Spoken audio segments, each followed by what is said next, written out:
हम लोग 100 के आसपास की सीटें हम लोग बहुत आराम से जीत रहे हैं। 14 की 14 सीटें पॉजिटिव हैं और मैं मान रहा हूं कि ये सीटें भी हम लोग जीत रहे हैं।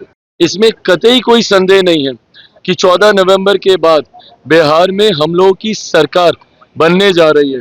भाई जो ये दावे कर रहे हैं उनको एक बार के लिए मैं 2010 भी याद दिलाना चाहता हूँ।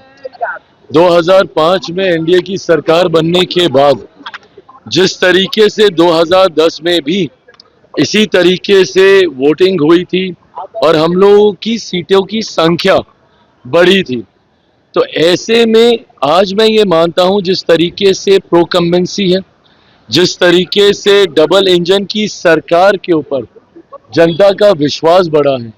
पिछले 1 साल से मेरे प्रधानमंत्री जी ने जो निरंतरता में बिहार आकर बिहार और बिहारियों के लिए योजनाओं को समर्पित करने का काम किया, इसने विश्वास बढ़ाया है हमारी डबल इंजन की सरकार के ऊपर। और मैं ये मानता हूं कि ये जो मत प्रतिशत बढ़ा है ये उसी विश्वास की वजह से बढ़ा है। और बहरहाल अब ज़्यादा दिन बचे नहीं है, 14 तारीख को तो परिणाम आ ही जाएंगे। बट जो फीडबैक हम लोग के पास आ रहा है, जितने सर्वेस, जितने रुझान हम लोग के पास आए हैं, इस बात में हम लोग को कतई कोई संदेह नहीं है कि आउट ऑफ 121 सीट्स हम लोग 100 के आसपास की सीटें हम लोग बहुत आराम से जीत रहे हैं।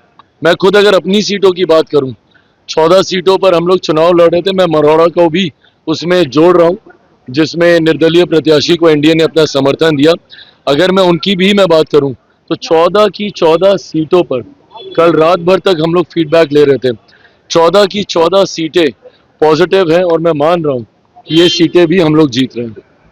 आज तेजस्वी यादव ने विजय सिन्हा का वीडियो ट्वीट करके कहा है, उन्होंने कहा है कि 14 नवंबर को ईवीएम की पिन निकलने वाला है। ये सारी बातें कहने का मैं समझ सकता हूँ, चुनाव का समय है, उनको भी अपने कार्यकर्ताओं के मनोबल को बढ़ाए रखना है, इसीलिए वो ये सारी बातें कह रहे हैं।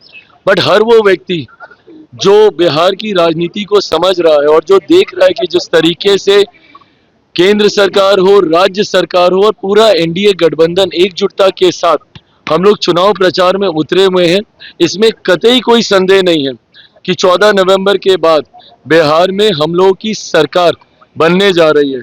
और जिन लोगों को वापस से ईवीएम का जिन निकलते हुए समझ में आया, तो ये तो वही लोग हैं ना जो अभी तक ईवीएम को गाली दे रहे थे।